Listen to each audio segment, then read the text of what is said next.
જય શ્રી કૃષ્ણ, રાધે રાધે. વિષ્ણુ, આ છે ને મેં માપમાં ખાલી અડધો જ કપ મેંદાનો લોટ લીધો છે. મેંદાને છે ને સરખો ચાળી લેવાનો. હવે જો સામગ્રી છે ને ઓછા પ્રમાણમાં આપ સાથે શેર કરી રહી છું. અને આમાં મુઠ્ઠી પડતું ઘીનું મોણ કરવાનું છે. હવે આપણે કહું તો ગરમ ઘીની જરૂરત નથી અહીંયા. બસ ઘી મુઠ્ઠી પડતું થાય, મુઠ્ઠી બંધે એટલું એમાં મોણ કરવાનું છે. અને સાથે આપણે દૂધ ગરમ બી નથી, ઠંડુ બી નથી, નોર્મલ આપણે જે રૂમ ટેમ્પરેચરનું દૂધ હોય એનાથી જ આપણે આ લોટને બાંધી લેવાનો છે. હવે રથયાત્રા છે. રથયાત્રા પર શ્રી પ્રભુને આપણે ખબર હોય તો જગન્નાથપુરીમાં મીઠા ખાજાની ખાસ સામગ્રી શ્રી પ્રભુને ભોગ ધરવામાં આવે છે. તો મીઠા ખાજા ખૂબ સહેલી રીતે સિદ્ધ થાય છે, તો એનો વિડીયો હું આપ સાથે શેર કરી રહી છું. તો લોટમાં દૂધ જેટલું જોઈએ ને એટલું જ લેવાનું, વધારે બી નહીં, કારણ કે ઢીલું નથી કરવાનું આપણે એને. અને એને કમસે કમ 15થી 20 મિનિટ કણક બાંધ્યા પછી રાખી દેવાનું છે, જેથી એમાં લોટમાં સરસ ગુણ આવી જાય. તો લોટને આપણે પહેલાં એક સાઈડ પર મૂકી દઈએ, ત્યાં સુધી બીજી બાજુ આપણે સાટો બનાવી લઈએ. હવે સાટા માટે આપણે શું કરવાનું છે?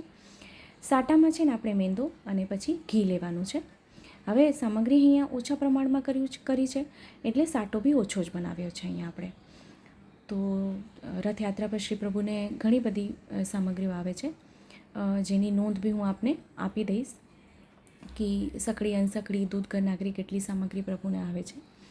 તો જેમાંથી ખાજા છે, તો ખાજા આપણે જોઈ લઈએ. તો અહીંયા છે ને એક જ અહીંયા પૂરી મોટી વણી લેવાની છે, પણ આછી વણવાની છે, બરાબર છે, કારણ કે સામગ્રી ઓછા પ્રમાણમાં કરી છે. આપને જો વધારે સામગ્રી સિદ્ધ કરવી હોય તો આપ અહીં કરી શકો છો. અહીંયા હું ઓછું પ્રમાણ આપ સાથે શેર કરી રહી છું, જેથી આપ જો સામગ્રી પહેલી વાર સિદ્ધ કરતા હોય તો આપને કોઈ મૂંઝવણ ન થાય, સામગ્રી આપની સુંદર થાય.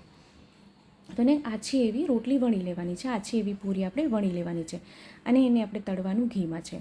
તો એકદમ પતલી અહીંયા વળીને પછી આપણે સાટો જે રાખ્યો છે, બનાવી રાખ્યો છે, એ સાટો આમાં લગાડી દઈએ અને એને પછી રોલ કરી લઈએ આખો.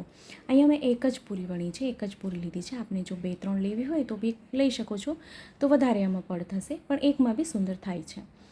તો આવી રીતે એને ગોળ ગોળ આપણે રોલ કરી લઈએ અને પછી એને ફરીથી આપણે લાંબુ કરી લેવાનું છે, જેથી પતલી થઈ જાય એકદમથી અને બધા પડ એના છૂટા પડે. તો આવી રીતે લાંબુ રોલ એનો કરી લેવાનો છે. અને ઘી એકદમ ધુવાડા પડતું ના જોઈએ, એ ધ્યાન રાખવાનું છે, કારણ કે ધુવાડા પડતું હશે તો તરત જ લાલ થઈ જશે અને અંદરથી સામગ્રી કાચી રહેશે, તો સામગ્રી સુંદર નહીં થાય.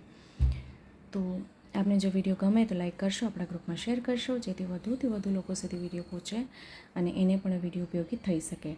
તો અહીંયા શું કરીએ, આવી રીતે વણીને પછી હાથેથી આમ એને પ્રેસ કરી દઈએ આપણે અહીંયા જો, અને પછી એકદમ નાના અહીંયા આપણે ટૂંક કરીએ, બરાબર, આવી રીતે.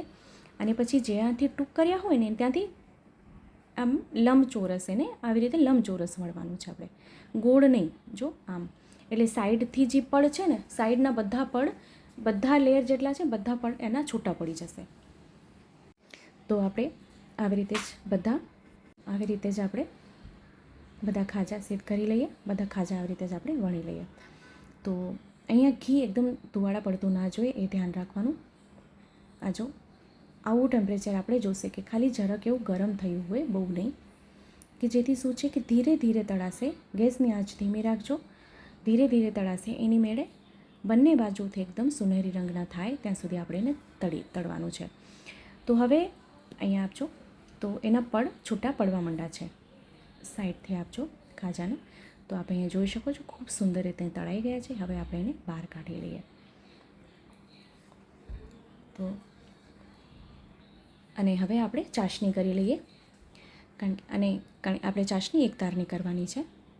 તો અહીંયા મેં 1/3 કપ સાકર લીધી છે, વધારે સાકરની, જેટલી સામગ્રી હોય એ પ્રમાણે ચાસણી આપણે કરવાની છે. તો આમાં મેં જલનો ઉપયોગ જો કર્યો છે અહીંયા. તો સાકર ડૂબે એટલું જલ અહીં કરી દેવાનું છે, અને એક તારની આપણે ચાસણી અહીંયા કરવાની છે. ખાજામાં અને આપણે ચંદ્રકળામાં આપણે 1 થી 1.5 તારની ચાસણી કરવાની હોય, સામગ્રી સુંદર થાય. નહીં તો વધારે જાડી ઘટ ચાસણી કરીએ તો સામગ્રી કડક થઈ જાય, સુંદર ના થાય. અને આ સામગ્રી રસવાળી સુંદર લાગે. સાથે કેસરના તાતણા અને એલચી પધરાવી દીધી છે.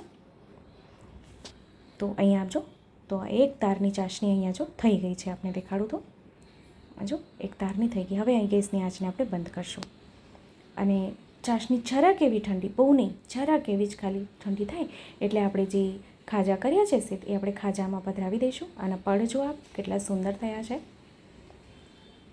અને આમાં ચાસણી અંદર સુધી પહોંચી જાય, ખાજામાં અંદર સુધી ચાસણી પહોંચે પછી આપણે એને પાત્રમાં સાજી લઈશું. ઠંડી થઈ જાય પછી આપણે સાજી લઈએ પાત્રમાં.